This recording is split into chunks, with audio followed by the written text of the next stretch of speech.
Hi friends, welcome to think and thrive YouTube ఛానల్కి. ఈరోజు 28 November 2020 current affairs చూద్దాం. ఈ ఛానల్ చూసే ముందు ఛానల్ని సబ్స్క్రైబ్ చేయండి, లైక్ చేయండి, షేర్ చేయండి. అలాగే మీ ఫ్రెండ్స్కి షేర్ చేసి నాకు సపోర్ట్ చేయడం ద్వారా మరిన్ని వీడియోస్ మీకు అందించగలుగుతాను.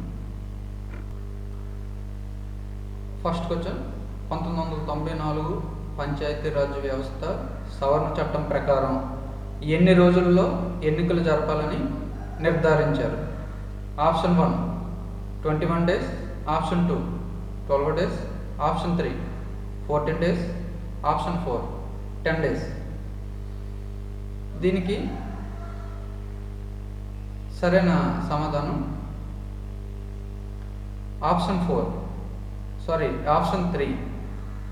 14 రోజులు మనకి ప్రకటించడం జరిగింది.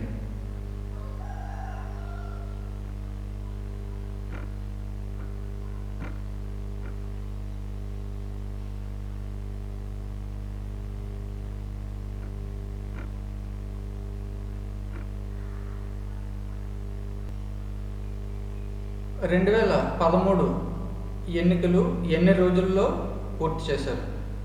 ఆప్షన్ 1 14 రోజులు, ఆప్షన్ 2 12 రోజులు, ఆప్షన్ 3 15 రోజులు, ఆప్షన్ 4 21 రోజులు.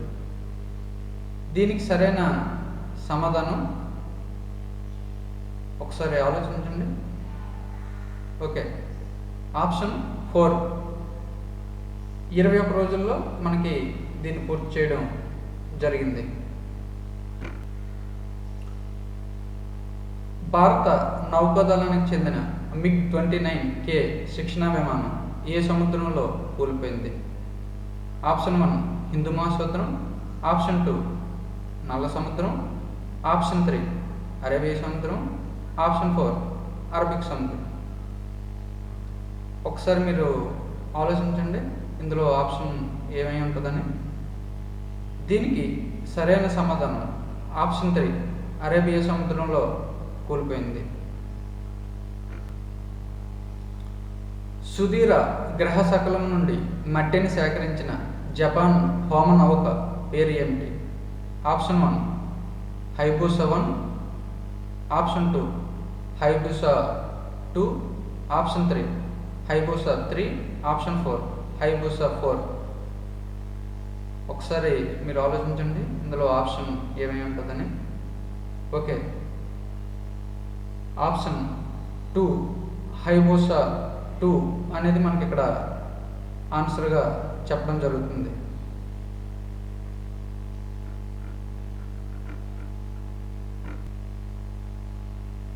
రియాగు అనేది ఏమిటి? ఇది చాలా మోస్ట్ ఇంపార్టెంట్ అండి. ఆప్షన్ 1 గ్రహశకలం, ఆప్షన్ 2 వాయుగుండం, ఆప్షన్ 3 హోమనౌక, ఆప్షన్ 4 బుల్బుల్. ఈ ఆప్షన్ 5 అనేది మనకి చాలా మోస్ట్ ఇంపార్టెంట్ కాబట్టి ఇక్కడ ఒకసారి డిస్కషన్ చేద్దాం. ఇది గ్రహశకలం అండి. రియాగు అనేది గ్రహశకలం. దీన్ని ఎందుకు ఇక్కడ చెప్పడం జరిగింది అంటే, మనకి ముందు బిట్లో చెప్పుకున్నట్టు 4th బిట్లో సుదీర గ్రహశకలం నుండి మట్టిని సేకరించిన జపాన్ హోమనౌక నుండి ఇది హైబుసా 2 అని చెప్పాను. ఇది భూమికి 30 కోట్ల కిలోమీటర్ల దూరంలో ఉన్న రియాగు గ్రహశకలం నుండి మట్టిని సేకరించింది. ఈ రియాగు గ్రహశకలం నుండి మట్టిని సేకరించింది కాబట్టి హైబుసా 2 జపాన్ హోమనౌక.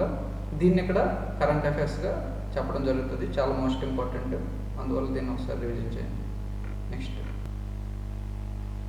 ఉపాధి హామీ చట్టం ప్రకారం దేశవ్యాప్తంగా ప్రతి గ్రామంలో ఈ పథకం కింద చేపట్టిన పనులు సక్రమంగా జరిగాయా లేదా అని నిర్ధారించడానికి ఏడాదికి ఎన్నిసార్లు గ్రామసభ నిర్వహిస్తారు? ఆప్షన్ 1 ఒకసారి, ఆప్షన్ 2 2 సార్లు, ఆప్షన్ 3 3 సార్లు, ఆప్షన్ 4 4 సార్లు. ఒకసారి ఆలోచించండి ఫ్రెండ్స్, దీనికి ఆన్సర్ ఏమై ఉంటుందని. చాలామంది ఒకసారి లేదనేసి అంటే 4 సార్లు అనేసి మనకి అనుకుంటారు. ఎందుకనేసి అంటే పంచాయతీరాజ్ చట్టంలో 4 సార్లు జరుగుతుందనేసి చూస్తూ ఉంటాం. అందువల్ల మనం ఆప్షన్ 1 కానీ ఆప్షన్ 4 కానీ పెట్టుకుంటాం. కానీ దీనికి సరైన సమాధానం ఆప్షన్ 2, 2 సార్లు గ్రామ సభ నిర్వహిస్తారండి. దాన్ని అన్నిటి కూడా అప్పుడే చేస్తారు. ఈ విధంగా మరెన్నో వీడియోస్ మీ ముందుకు తేవాలని అంటే ఛానల్ సబ్స్క్రైబ్ చేయండి, లైక్ చేయండి, షేర్ చేయండి. Thank you friends.